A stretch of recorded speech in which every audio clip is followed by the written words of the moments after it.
नमस्कार दोस्तों, आज की वीडियो का शीर्षक है शिक्षाप्रद प्रेरक प्रसंग कहानी। एक बहुत बड़ा व्यापारी था। उसका व्यापार बहुत फैला हुआ था और बहुत अच्छे से चलता था, लेकिन फिर भी उसे चिंता रहती थी कि उसके बाद उसके व्यापार का क्या होगा। उसका बच्चा उस व्यापार को अच्छे से संभाल पाएगा या नहीं। हालांकि उसके बेटे ने उससे कई बार कहा था कि मुझे भी व्यापार करने दीजिए, मुझे व्यापार करना आ गया है, मैं सीख चुका हूँ। लेकिन व्यापारी पता नहीं क्यों उसे कभी मौका देता ही नहीं था। कुछ दिन बीते और एक दिन व्यापारी की तबीयत अचानक खराब हो गई। उसे दिल का दौरा पड़ा। उसे आईसीयू में भर्ती करवाया गया। व्यापारी का बेटा उसके दोस्त के साथ अपने पिता को मिलने आया। थोड़ी देर अपने पिता के पास बैठने के बाद बेटा और उसका दोस्त आईसीयू से बाहर आए। बाहर एक आइसक्रीम की दुकान दिखकर व्यापारी का बेटा बोला, चलो आइसक्रीम खाते हैं।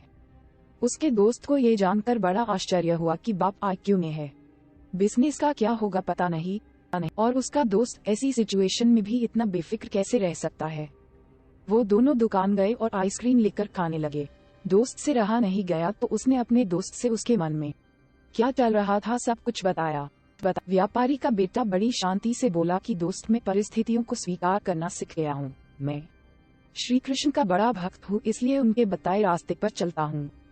पहला रास्ता की कर्म करो और फल के बारे में मत सोचो। दूसरा, मैं तुम्हें एक कहानी बताता हूँ जिसे सुनने के बाद तुम्हें सब समझ में आ जाएगा। रुक्मणी जी, जो कि श्री कृष्ण की पत्नी थी, उन्होंने जब अपने पहले बेटे को जन्म दिया जिसका नाम प्रद्युम्न था, जन्म के कुछ ही दिनों बाद उसका अपहरण हो गया। रुक्मणी जी अपने बेटे के गम में बहुत उदास रहने लगी, रोने लगी। तब श्री कृष्ण जी ने उन्हें समझाया कि हमारा बेटा सब कुशल है जहाँ भी है, इसलिए तुम उसकी चिंता करना छोड़ दो, खुश रहो और स्वस्थ रहो।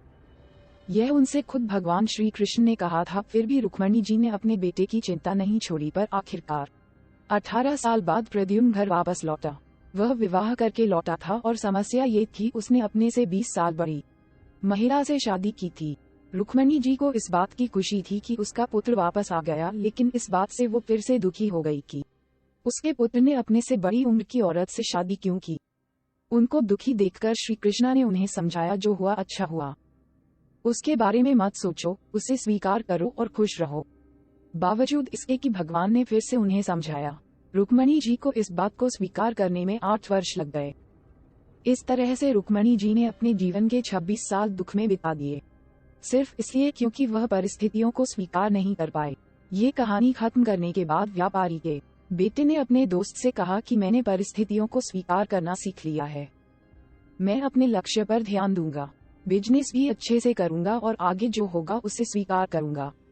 दोस्तों, छोटी सी ये कहानी हमें बहुत ही मूल्यवान सीख देती है कि अगर हम अपने जीवन में आने वाली घटनाओं को स्वीकार नहीं करते तो हमारा जीवन बहुत कठिन होगा, और अगर हम उन्हें स्वीकार करते हैं तो हमारा जीवन बहुत सहज हो जाएगा।